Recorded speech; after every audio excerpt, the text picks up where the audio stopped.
ازيكم؟ يا رب تكونوا بخير دايما. اسمه عمرو وهو عمرو، وكل من بيعرعر لعمرو ما هو الا عمرو زيه. صوته حلو بس اسلوبه مش حلو خالص. مغرور، صنم، عبيد المشاهير المعرعرين اللي بيحبوا المشاهير ومجانينهم كده، هم اللي خلوا واحد زي عمرو يعمل فيهم كده.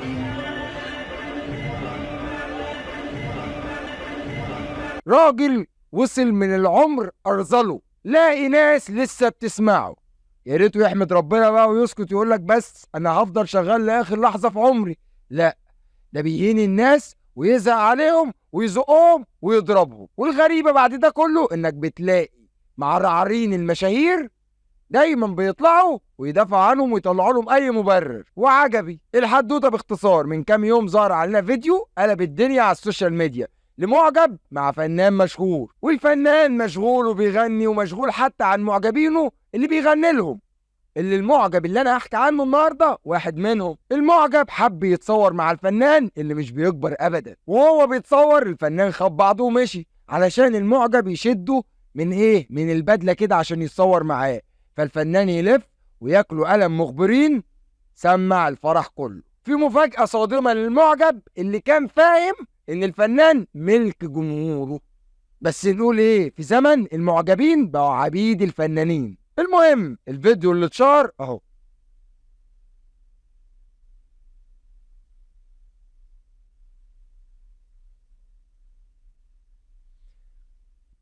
الكل اتكلم على اللقطة دي والدنيا اتقلبت حرفيا. فطبيعي ان الفنان بعد اللقطة ديت وبعد ما الدنيا تتقلب يطلع يعتذر، مش للمعجب بس، لا، لجمهوره كله. وليه الجمهور كله؟ لان الفنان هنا ما هانش المعجب بس، لا، ده هان جمهوره كله اللي بيحبه وبيعتبره مثله الاعلى.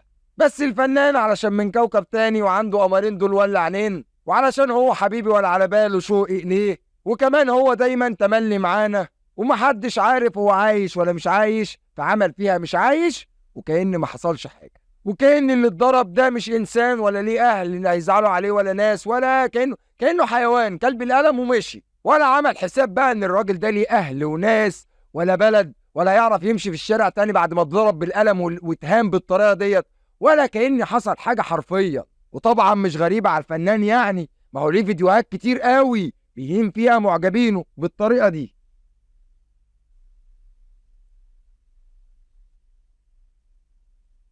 ودايما ثابت على موقفه، ولا عمره طلع برر ولا اعتذر. امال ليه مستنيينه دلوقتي يطلع يبرر ويعتذر؟ ما هو عارف قطيع ويقدر يضرب فيهم اللي هو عايزه. ما هو فنان بقى ومشهور وما بيكبرش.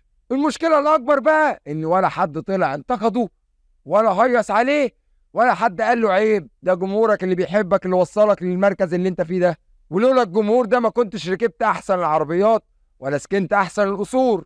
عارفين الغريبة في الموضوع ده إيه؟ في الناس المعرعرة اللي بتطلع تدافع عن الفنان بطريقة استماتة جدا وبتقبل له أي موقف يعمله حتى لو غلط، والصفحات اللي مسمية نفسها فانز فلان ومحب علان، أو دول بقى أكتر ناس معرعرة في البلد دي، لأن بالطبيعي ولا بيستفاد من الفنان ولا بيستفاد من لاعب الكورة، ومع ذلك بيطلع يشتمك ويهينك ويشتم أهلك علشان بس فكرت تنتقده أو تنتقد الفنان بتاعه.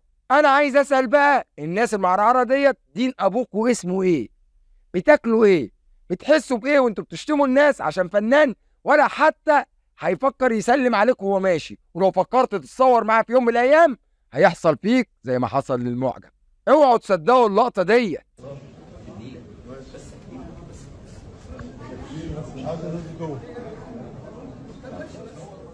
يا عماد يا عم لقطه هي حلوه اهي يا عماد. يلا يا عماد اهو. بس انت يا بختك بس يا عماد. لا يا مش كده مش كده يا ولاد، مش كده يلا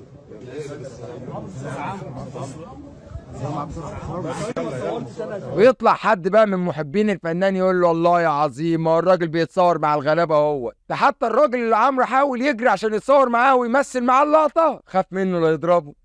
شايفين؟ ما تخافش ما تخافش، ده هيتصور معاك بس هياخد اللقطه كده سريعه عشان يبين لجمهوره الحبيب ان هو طيب وغلبان وبيتصور مع الغلابه. ده لو وصلت ان هو يجيب كلب ماشي في الشارع ويبوسه من بقه عشان يثبت لك ان هو طيب وغلبان وان المعجب ده قليل الادب هيعملها. بس نقول ايه؟ ما هو فنان مشهور وما بيكبرش. على العموم ربنا يهدي الجميع. عزيزي المعجب، احب اقول لك انت اللي غلطان، انت وكل واحد بيشوف فنان مشهور بيحبه ويجري عليه زي العبيط ويحاول يتصور معاه بانبهار ويحسسه ان هو كده شاف نبي. الجمهور والمعجبين هم اللي بيكبروا الناس ديت، واول حاجه بيعملوها بيدوسوا عليهم بعد ما يخلصوا السلالم الوهميه اللي الجمهور عملها لهم بحبهم الاوفر ليهم. وفي الاخر احب افكر الجميع، قال رسول الله صلى الله عليه وسلم: لا يدخل الجنه كل من كان في قلبه ذره كبر، كبرياء يعني. وفي الاخر ما تنساش تصلي على النبي عليه افضل الصلاه والسلام، ما تنساش تدعي لاخواتنا في غزه دايما ربنا ينصرهم ويثبت اقدامهم. ما تنساش دايما تعرف ان انا عايزك دايما بخير، وبزعل عليك لو حد هانك، واتمنى لك السلامه. سلام.